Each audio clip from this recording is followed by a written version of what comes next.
We frequently hear the phrase "the chosen ones," often as if it's about those with a unique destiny or mystical purpose. As it says in Matthew 22:14, "For many are called, but few are chosen." What does this verse really mean? What if being chosen is not something bestowed at birth? What if it is forged through unseen trials that many overlook? This isn't the stuff of legends. It's a spiritual calling. The Bible tells of people like Moses, David, and Paul, who weren't chosen because they were exceptional from the start, but because they were willing to endure trials that few could withstand. They didn't stumble into greatness. They were refined by hardships that tested their faith, perseverance, and resilience. These trials aren't visible. They challenge the spirit, mind, and soul. They demand endurance, calling for those few who can face and overcome them. Those who emerge from these trials are changed. They are those who have surrendered their own plans to stand firmly in faith and step into their divine purpose. So today, consider these tests as indicators or signs that you may be among God's chosen. But before we begin, please give this video a thumbs up so we can keep sharing these messages, and subscribe to the channel if you are new. Test number 1, the test of identity. The path of the chosen begins with an unsettling question: who am I really? In a world where identity often hinges on roles, titles, and perceptions, this question demands us to look beyond the surface. Many define themselves by careers, relationships, possessions, or past experiences, masking their true selves behind labels and achievements. But the first test in the life of the chosen is to strip all that away and confront the core of who we are. Like Moses, who left behind the luxury of Egypt only to face himself in the solitude of the wilderness, we are called to see beyond roles and titles. Who are we when no one's looking? When our identity isn't tied to accomplishments or social standing? This test holds up a mirror to reveal our truest self. It challenges us to let go of the ego and examine the things we've built our self-worth on. Many avoid this test, preferring the comfort of their carefully constructed illusions. Unwilling to step into the unknown of self-reflection, they retreat to what feels safe, to the roles and titles that define them. But for those who are chosen, the question lingers, pressing on their hearts until they face it. Psalm 139, verses 23 to 24, calls us to this type of introspection. Search me, O God, and know my heart. Test me and know my anxious thoughts. This passage invites the chosen to welcome God's light into their innermost thoughts, to confront the areas they've avoided, and to see themselves as God sees them. Those who answer this call embrace a deeper understanding. They allow God to strip away their masks, unveiling a person molded for purpose, someone God can work with beyond their achievements or possessions. The chosen understand that they are not defined by the world's standards, but by what God has placed within them. This test of identity isn't easy. It's a refining fire. It asks, will you let go of your self-made image and let God define you? Those who walk through this fire come out with a strength and clarity that only God can impart. When we surrender to this refining process, we lay down every false label and stand as we truly are, vessels ready for divine purpose. Test number 2, the test of isolation. The second test for the chosen is one of isolation. In a world filled with constant noise, endless responsibilities, and the lure of social media, stepping back to face solitude is no easy task.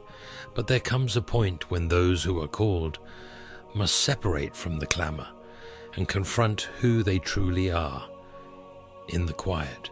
Before Jesus began his ministry, he spent 40 days in the wilderness, alone, away from all that was familiar. This time alone wasn't a punishment, it was a preparation. Isolation has a way of stripping away all distractions, allowing us to finally hear the truth within us and the direction we're meant to follow. In solitude, we encounter our deepest fears, insecurities, and unresolved emotions.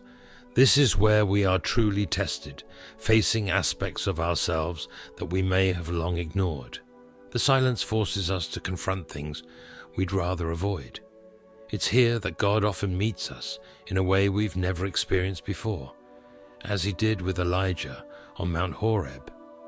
Elijah was alone, weary and afraid, yet he encountered God in a gentle whisper. 1 Kings 19:12. It's in these quiet moments that God's voice becomes unmistakable, guiding us, comforting us, and refining us. Many shy away from isolation, fearful of what they might uncover within themselves. They prefer the comfort of constant activity and the reassurance of others' opinions. But those who are chosen know that there is strength in facing the silence. They understand that true growth requires moments away from the world's expectations and the demands of daily life. In these moments, they tune their hearts to God's voice, learning to listen to his guidance even when it challenges them. Isolation isn't easy. It can feel uncomfortable, even painful. But for the chosen, it's a necessary part of their path. They find that in the quiet, God speaks truths they couldn't hear before. They learn to depend on him fully, discovering the depth of their faith in ways that could only be shaped in solitude. The chosen come to see that purpose often requires seasons of separation, times when they must step away to draw nearer to God and hear the calling he has placed within them. Test number 3, the test of letting go. The third test, a deeply challenging one, is the test of letting go. In life, we hold tightly to so much: our expectations, our grudges, our dreams, and even our closest relationships. But those who are called must learn to release these attachments, trusting that God's way is higher than our own. Abraham faced this when God asked him to sacrifice Isaac, his beloved son. This was a test not of cruelty but of trust, showing that sometimes what God asks of us doesn't align with our plans, yet it calls for a faith that says, "Lord, I trust you, even when it doesn't make sense." Letting go is not about abandoning what we love or desire. It's about releasing the tight grip we have on our own plans and yielding to God's greater purpose. This isn't a one-time act. It's a continual surrender. Just when we think we've released our attachments, life presents us with another challenge, another moment where we're asked, "Can you let go of this too?" It's a reminder that true faith isn't shown in what we hold, but in what we're willing to release for God's sake. Jesus taught this principle when he said, "Whoever wants to be my disciple must deny themselves and take up their cross and follow me." Matthew 16:24. Letting go is not a sign of weakness, but of strength. It's the act of surrendering control over our lives, giving our desires and future into God's hands, knowing that his will is good, even if it doesn't resemble our own vision. The chosen know that this test isn't easy. It often means laying down dreams that have taken years to build or releasing people we've held dear. Yet in doing so, they find a freedom that can't be gained by clinging to what was never meant to be theirs.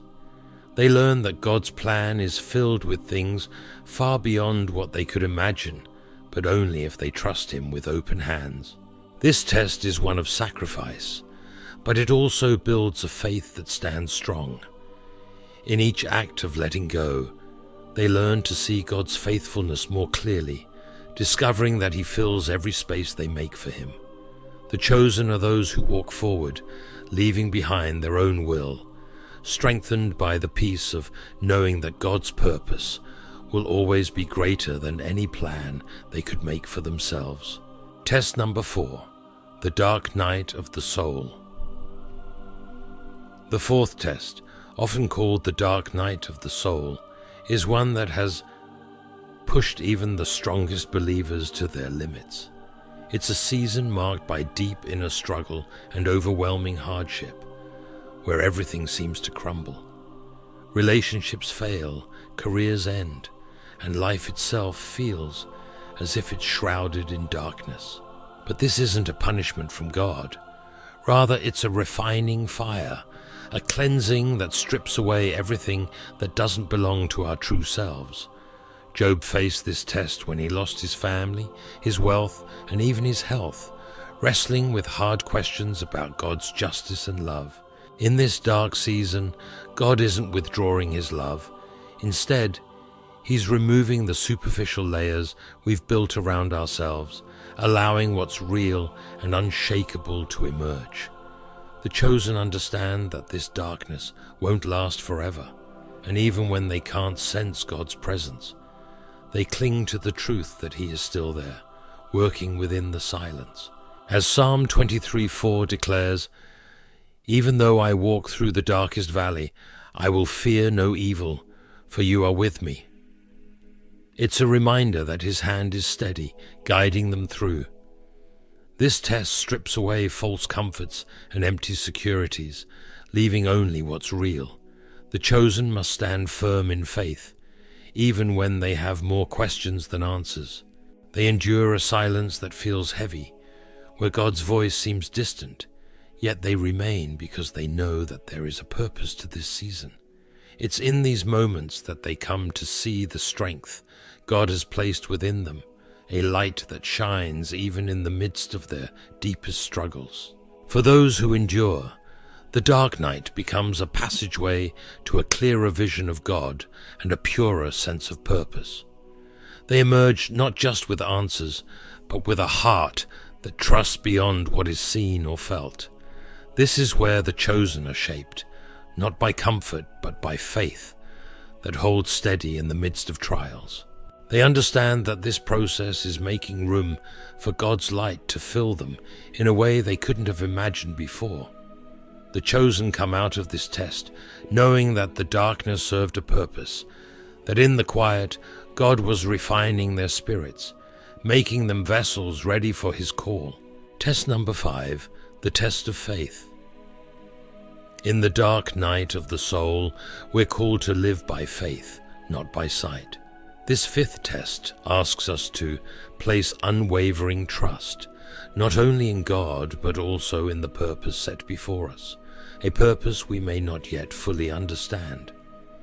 It's a faith that stands firm in God's goodness, even when life seems overshadowed by struggles. Hebrews 11:1 describes faith as the substance of things hoped for, the evidence of things not seen. In this challenging season, we are asked to lean on what we cannot see, to trust that our pain is not without meaning. Faith during hardship is the essence of the chosen. It's easy to believe when things are clear, but true faith is tested in the unknown. Like Peter, who dared to step out of the boat and walk on water. We're called to take steps forward without any visible assurance that we won't sink. Peter knew the risk, but he also knew the one calling him was greater than the waves. This test is not about certainty, but about trust. Trust in the one who guides our steps, even when we can't see the whole path. The chosen understand that faith is not rooted in comfort or clarity, but in a steadfast hope that God is at work, even when his plan is hidden from view. This season of darkness doesn't make sense to the world, but to the chosen, it's an opportunity to strengthen their bond with God. It's a time to release control, acknowledging that even though they don't have the answers, they know the one who does. They choose to believe that God's timing and ways are far beyond human reasoning, and they keep moving forward. In this test, the heart of the chosen is refined, finding strength in a hope that doesn't rely on circumstances. They hold on, not because they have all the answers, but because they trust the promises of the one who is guiding them. Their faith grows deeper, becoming a light that shines even when darkness surrounds them. This is where they discover a peace that doesn't depend on what they can see, and a strength that rises from complete surrender. In the midst of this test, the chosen press on, not because they understand every step, but because they believe in the one who holds their path. They walk forward, anchored by a hope that stands firm against uncertainty, knowing that God's faithfulness is their foundation, even when the way is unclear. Test number 6, the test of surrender. The 6th test is the test of surrender. Reaching this point means we've shown resilience, strength, and endurance. But now, we're called to surrender our own plans entirely and let God take control. Jesus showed us this path in the Garden of Gethsemane, praying, "Not my will, but yours be done." Luke 22:42. Surrender isn't about giving up. It's about aligning our desires with God's purpose. This test teaches humility and obedience, calling us to release our need to control outcomes and trust in God's timing and wisdom. True strength for the chosen lies not in their ability to force situations, but in their willingness to yield to God's higher plan. Surrender becomes a powerful act of faith, recognizing that God knows what's best even when we can't see the way forward. In this surrender, we find peace. It's a quiet assurance that no matter what happens, we are secure in God's hands. The chosen understand that surrender is not a loss, but a way to allow God to lead, finding rest in His perfect wisdom. Test number 7, the test of awakening. The final test for the chosen is the test of awakening. This is the moment of clarity, the point when we truly understand our purpose and recognize who we are in God's eyes. It's the culmination of every trial, every struggle that came before, bringing a sense of vision that changes everything. The chosen awaken to their identity in Christ, realizing they are not only loved, but set apart for a divine mission. They see their lives not as random occurrences, but as a path carefully guided, leading them closer to God and to a fuller understanding of themselves. In this awakening, we recognize that every challenge, every moment of pain, served a greater purpose. These trials were steps leading us to freedom, joy, and purpose beyond ourselves. We reach a point where fear and ego no longer have a hold on us. This awakening allows the chosen to live with courage and love, fully open to God's plan, no longer restrained by doubt or insecurity. This clarity brings a peace that can't be shaken, a strength that comes from knowing who we are and whose we are. We see the past struggles as tools God used to shape us, and we're now prepared to walk confidently in the purpose He has laid out for us. So are you one of the chosen ones? Are you willing to face these tests of identity, isolation, letting go, darkness, faith, surrender, and awakening? The journey is not easy, and these tests are not for the faint of heart. But if you endure, you will emerge transformed. You will awaken to a life that is abundant, free, and aligned with God's purpose. This is the path of the chosen ones. It's not about being perfect or special. It's about being willing to grow, to trust, and to surrender. Let us walk this path together, for the reward that awaits us is beyond anything we could imagine. Amen.